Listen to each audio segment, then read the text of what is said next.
जय हिंद बच्चों। मैं अमित कुमार अमित भौतिकी के इस यूट्यूब चैनल पर आपका स्वागत करता हूं। आज के इस वीडियो लेक्चर में हम लोग जो चीज़ पढ़ने वाले हैं उस टॉपिक का क्या नाम है, तो देखिए, वैद्युत द्विध्रुव के कारण निरक्षीय स्थिति में किसी बिंदु पर वैद्युत क्षेत्र की तीव्रता।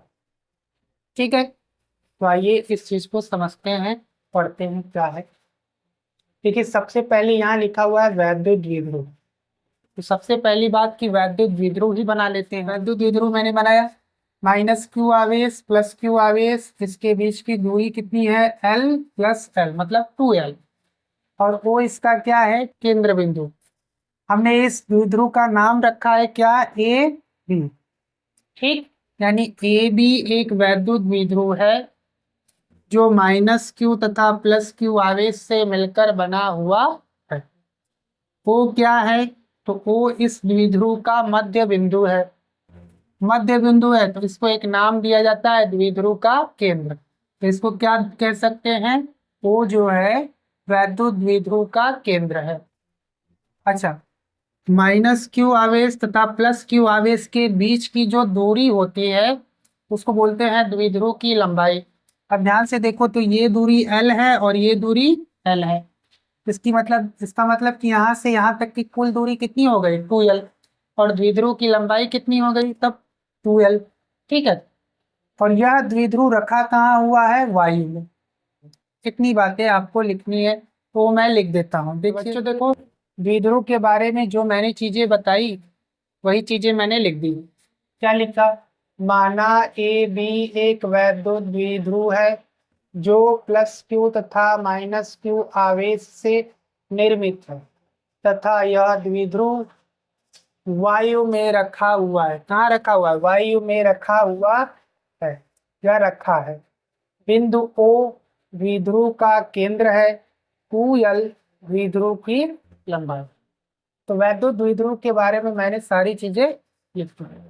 अब आगे देखिए क्या लिखा है, वैद्युत द्विध्रुव के कारण निरक्षीय स्थिति।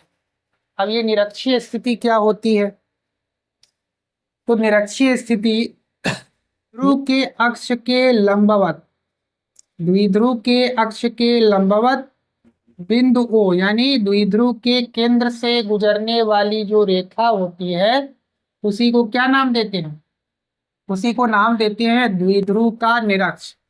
क्या नाम देते हैं, द्विध्रुव का निरक्ष। तो देखिए, निरक्षीय स्थिति, तो मैंने पहले निरक्ष बना दिया। अब निरक्षीय स्थिति में किसी बिंदु, मतलब कोई भी बिंदु ले सकते हैं, यहाँ ले, यहाँ ले, यहाँ ले, यहाँ ले, आपकी मर्जी, किसी बिंदु। तो हम यहाँ पर एक बिंदु ले लेते हैं। ठीक है, अच्छा, ये बिंदु जब मैंने लिया तो इस बिंदु का नामकरण संस्कार कर देते हैं। तो ये बिंदु क्या हो गया, पी। ठीक, इस बिंदु का मैंने नाम रख दिया। तो ये हो गया निरक्षीय स्थिति में कोई बिंदु। अब बच्चों ध्यान से देखिए, यहां से यहां तक की दूरी को मैं आर ले रहा हूं। क्या ले रहा हूं, आर।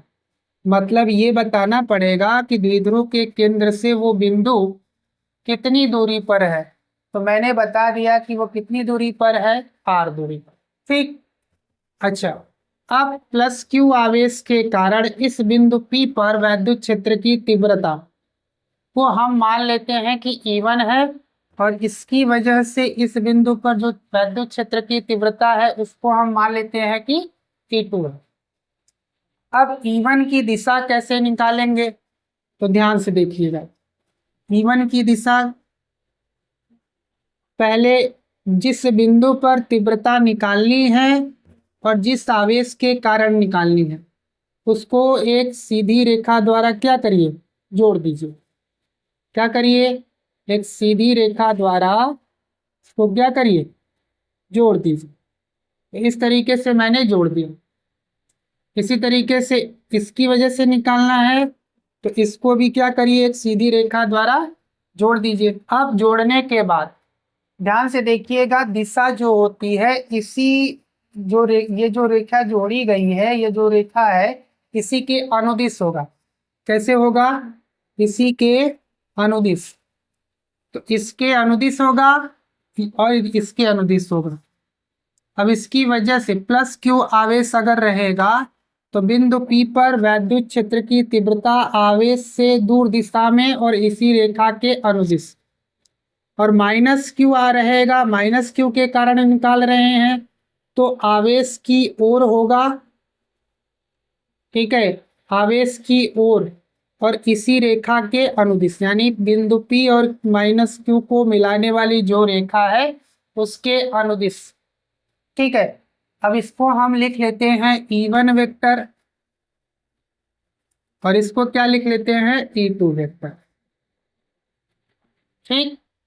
अब ध्यान से देखिए, तो यह जो कोण बना है इसको हम मान लेते हैं थीटा, तो यह भी कोण क्या हो जाएगा थीटा।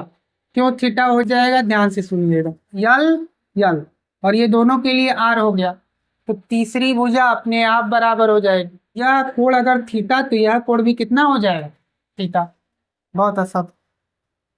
अब ध्यान से देखिए, तो हम लोग एक नियम पढ़े हैं कि जो त्रिभुज का बहिष्कोण होता है, त्रिभुज का बहिष्कोण, यह वाला कोण, त्रिभुज का जो बहिष्कोण होता है वह सुदूर अंतःकोण, ये क्या है अंतःकोण, अंतःकोणों के योग के बराबर होता है।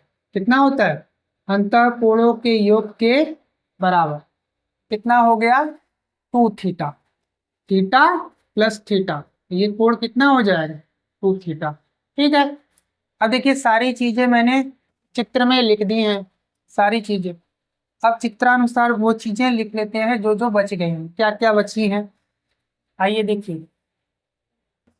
पहले देखिए चित्रानुसार AO की वैल्यू L है और OB की वैल्यू भी L है, OP R है, इतनी चीजें पहले लिखते हैं चित्रानुसार। अब ध्यान से देखिए, यह दूरी L है, यह दूरी R है, और यह त्रिभुज जो बना हुआ है यह समकोण त्रिभुज है, और समकोण त्रिभुज में पाइथागोरस प्रमेय लगाएंगे तो आधार का स्क्वायर प्लस लंब का स्क्वायर बराबर कर्ण का स्क्वायर, इसका यहाँ पर मान आएगा, वह देखिए वो आएगा करड़ी में R square plus L square, कितना हो जाएगा करड़ी में R square plus L square. यह दूरी भी कितनी हो जाएगी करड़ी में R square plus L square, करड़ी में R square plus L square. तो चित्र से दिख रहा है, क्या दिख रहा है AP बराबर BP बराबर क्या दिख रहा है, तो करड़ी में R square plus L square, इतनी चीजें लिख दिया। अच्छा ध्यान से देखेंगे, अब कोण के बारे में लिखिए, तो कोण PAO और कोण PBO का मान क्या है थीटा है, तो वही लिखेंगे।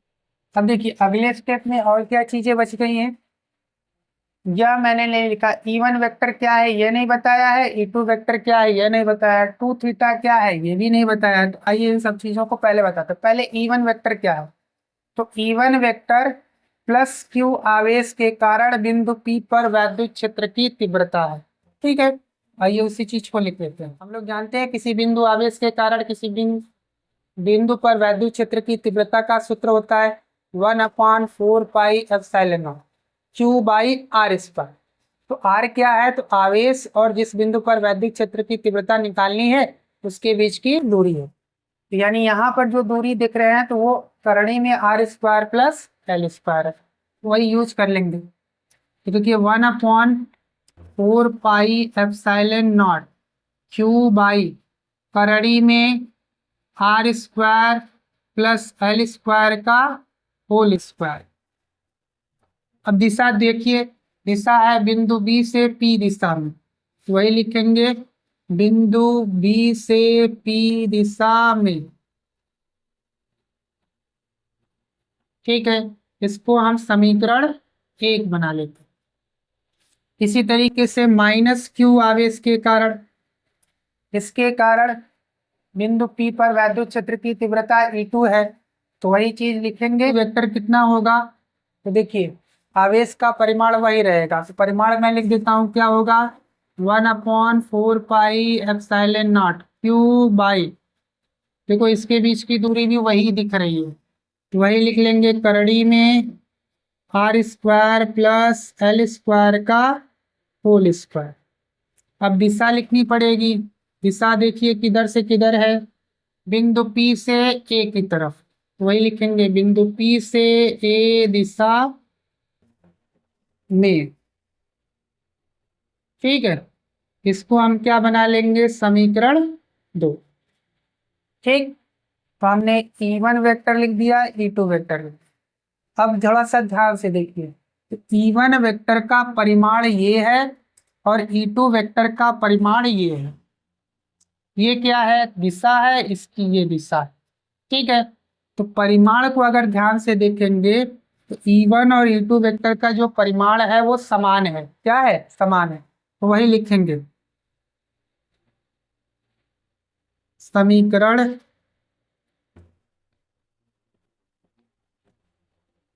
1 तथा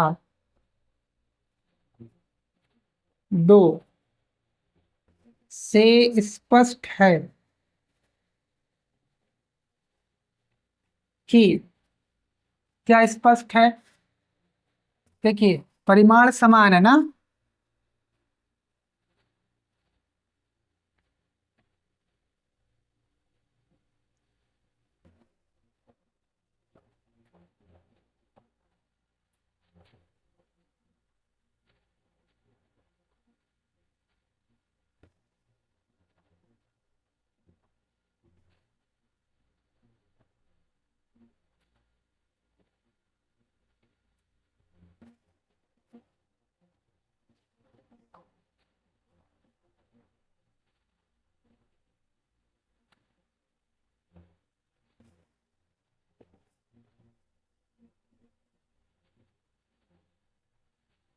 अब देखो बच्चों, यहाँ पर E1 वेक्टर और E2 वेक्टर, E1 वेक्टर और E2 वेक्टर के बीच का कोण कितना दिख रहा है, 2 थीटा।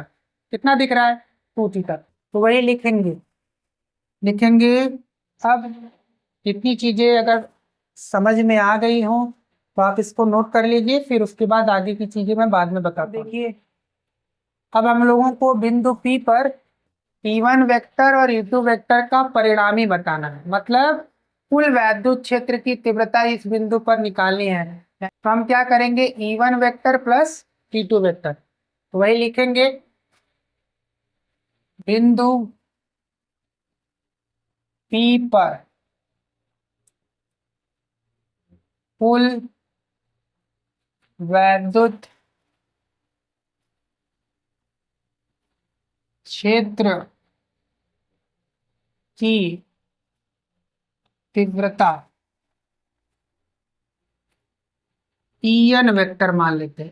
En वेक्टर बराबर कितना हो जाएगा, तो E1 vector plus E2 vector.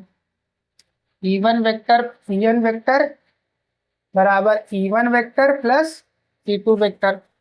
ठीक है, अब क्या लिखा हूं मैंने, बिंदु P पर सदिशों के समांतर चतुर्भुज के नियम से वैद्युत क्षेत्र की परिणामी तीव्रता En है। अब देखिए यहाँ पर मैं केवल परिमाण निकालने जा रहा हूँ, दिशा इसमें नहीं है, दिशा बाद में निकालेंगे।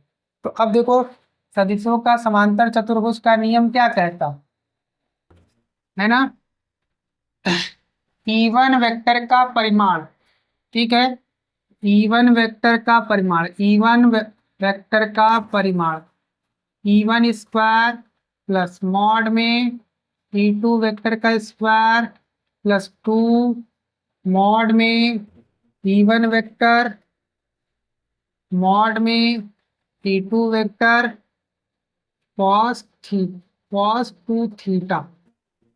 देखो, इस और इसके बीच का कोण कितना लिखा हुआ है, 2 थीटा ना, तो वही मैंने लिया था।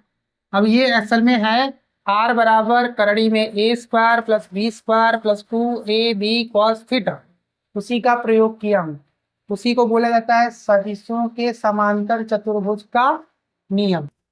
तो उसी का उपयोग करके मैंने यहाँ ये चीजें लिखी।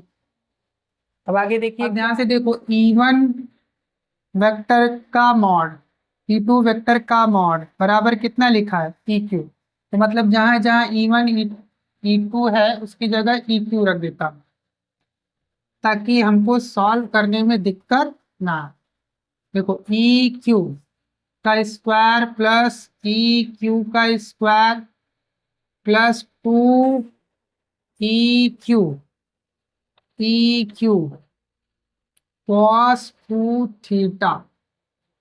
ठीक।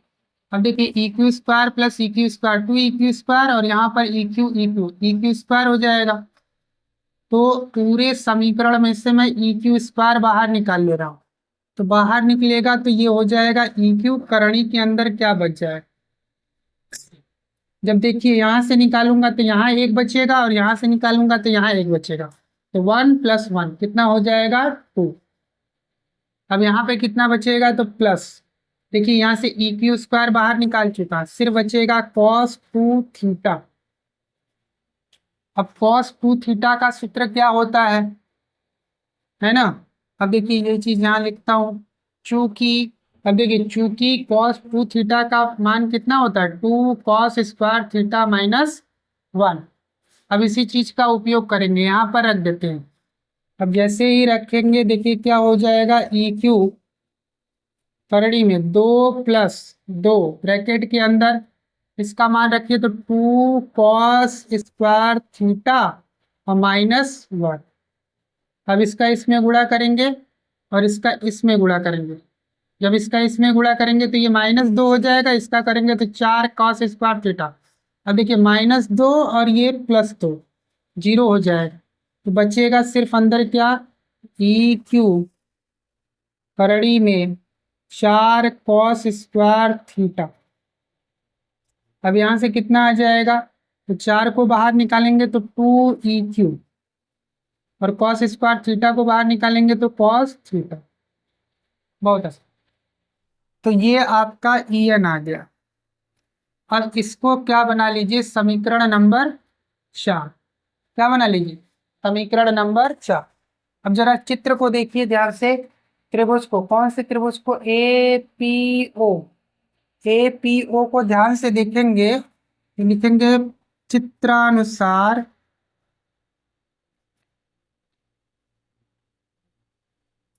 त्रिभुज APO में, चित्रानुसार त्रिभुज APO में क्या दिख रहा है आपको, देखिए ध्यान से।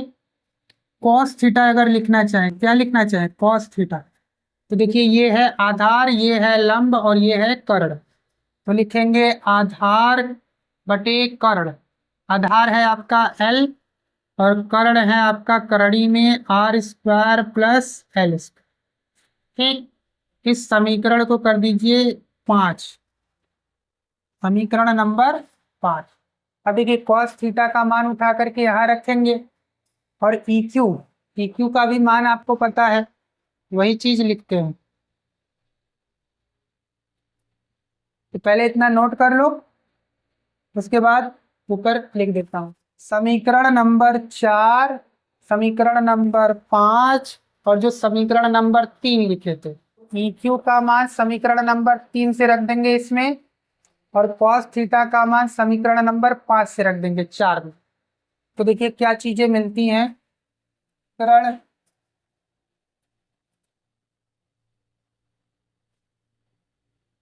3, 4 तथा 5 से, समीकरण 3, 4, 5 से क्या मिलेगा EN बराबर EQ का मान 2EQ है ना। ध्यान से देखिए इस वाले में तो 2 को ऐसे ही लिखा, EQ का मान वहां से रखा, तो 1/4 पाई epsilon not into Q/R² + L²। देखिए 2 रखा और फिर उसके बाद EQ का मान रख लिया। अब अगले स्टेप में cos थीटा का मान रखेंगे। देखिए cos थीटा लिखा है और cos थीटा का मान ये है, तो लिख देते हैं L बटे में करड़ी में R² + L²। अब ध्यान से देखिए इस 2 का गुणा इसमें कर देता हूं, तो क्या हो जाएगा Q × 2L बटे में 4 पाई एप्सिलॉन नॉट। यहाँ पर देखिए इस चीज को लिख सकते हैं आर स्क्वायर, मतलब इस चीज को मैं क्या लिख सकता हूँ, लिख सकता हूँ are square plus L square बराबर R square plus L square के पावर में 1/2। मतलब इतने को ये लिखा जा सकता है। तो जब मैं ये लिखूंगा तो ध्यान से देखिएगा, r square plus L square के घात, इतने को सॉल्व कर रहा हूँ, घाते 1 है और इधर हो जाएगा r square plus L square के घात में 1/2। देखिए आधार समान है तो घातें क्या होती है, जुड़ जाती है। जब घातों को जोड़ेंगे तो ये हो जाएगा r square plus L square के घाते 3/2। तो इतनी चीजों की जगह मैं डायरेक्ट लिख देता हूँ, क्या लिखूंगा, देखिए लिख रहा हूँ are square plus L square के पावर 3/2। आपको ये एग्जाम में करने की जरूरत नहीं है, ठीक है, सिर्फ इतना ही याद रखना है, इसका इसका इसका घात 1, इसका घात 1/2, तो दोनों को जोड़ देंगे। जब जोड़ेंगे तो क्या मिल जाएगा, वो मिल जाएगा 3/2। अब देखो Q इंटू 2L को क्या लिखा जा सकता है, P मतलब वैद्युत द्विध्रुव आघूर्ण। और यहाँ पर देखो एल स्क्वायर, एल चूंकि बहुत छोटा है इसलिए उसका अगर स्क्वायर करेंगे तो वो और भी छोटा हो जाएगा। जब और छोटा हो जाएगा तो इस पद को नगण्य मान करके इसकी जगह क्या रख देते हैं, 0। ठीक है, तो वही चीज लिखेंगे, चूंकि चूंकि आर बहुत बड़ा है इससे, एल से, अतः एल स्क्वायर का पद नगण्य होगा। अतः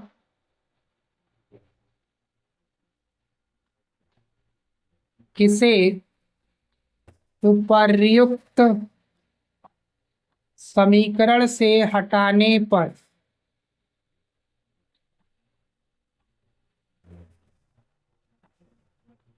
हटा दीजिएगा बस। हटाने का मतलब यहाँ पर एल स्क्वायर की जगह क्या रख दीजिए, 0। हटाने पर क्या होगा, तो En बराबर, देखिए Q इंटू 2L बटे में 4 पाई एप्सिलॉन नॉट। अब यहाँ पर क्या, इसका मान 0, तो यहाँ हो जाएगा आर स्क्वायर के घाते में 3 बटा। अब देखो यहाँ पर घात के घात है तो गुणा करेंगे तो देखो 2 से 2 कट जाएगा, सिर्फ 3 बच जाएगा। तो अगले स्टेप में बचेगा Q इंटू 2L बटे में 4 pi epsilon naught r q. अब Q इंटू 2L को क्या लिखेंगे, वैद्युत द्विध्रुव आघूर्ण यानी P। ठीक, तो अब देखो बच्चों क्या लिख लेंगे, वही चीज जहाँ P वैद्युत द्विध्रुव आघूर्ण है। ठीक, अब इसी चीज को थोड़ा और नए तरीके से भी लिखा जा सकता है, En बराबर 1/4 पाई एप्सिलॉन नॉट को K लिख सकते हैं और P बटे में आर क्यू। तो ये दूसरे तरीके से लिखा गया और ये क्या है, दूसरे तरीके से लिखा गया। तो यही आपको प्रूफ करना था। देखिए इससे केवल परिमाण आया, दिशा नहीं आई। अब ध्यान से देखो, तो दिशा कैसे लिखेंगे, दिशा कैसे लिखेंगे भाई,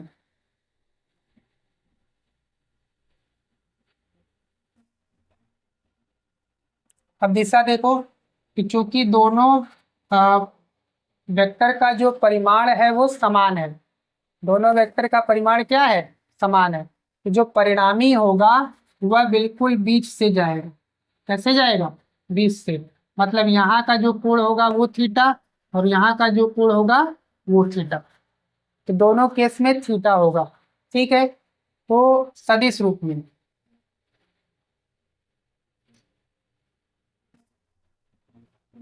ठीक है, सदिश रूप में, सदिश रूप में लिखेंगे तो En वेक्टर, वेक्टर लिखेंगे, डायरेक्शन और परिमाण दोनों। देखिए परिमाण निकाल चुके हैं, परिमाण मैंने यही निकाला, तो परिमाण तो यही रखिए, P बटे में 4 pi epsilon naught by r cube. अब देखिए पी वेक्टर की जिधर दिशा है इधर, उसके विपरीत दिशा में, तो पहले इसको वेक्टर बना दीजिए। पी वेक्टर की दिशा हो गई। अब इसमें क्या कर दीजिए, माइनस से गुणा कर दीजिए। माइनस वेक्टर की दिशा ऐसे है तो माइनस पी वेक्टर की दिशा ऐसे हो जाएगी। ये माइनस पी वेक्टर और ये पी वेक्टर। पी वेक्टर क्यों, तो माइनस क्यू से प्लस क्यू की दिशा में होता है पी वेक्टर की दिशा। तो यहाँ पर देखेंगे तो द्विध्रुव आघूर्ण की दिशा में नहीं है, द्विध्रुव आघूर्ण के विपरीत दिशा में, तो इसीलिए यहाँ पर क्या लिख दिया, माइनस पी वेक्टर। तो ये आपका सदिश रूप में हो गया। किस रूप में हो गया, सदिश रूप में। अगर उस तरीके से लिखेंगे तो हो जाएगा ई एन वेक्टर बराबर के पी वेक्टर माइनस में और डिवाइड बाई आर क्यू। ठीक है, तो वो सदिश रूप में होगा। ठीक है बच्चों, तो आज के लिए इतना ही, मिलते हैं नेक्स्ट वीडियो में। Thank you.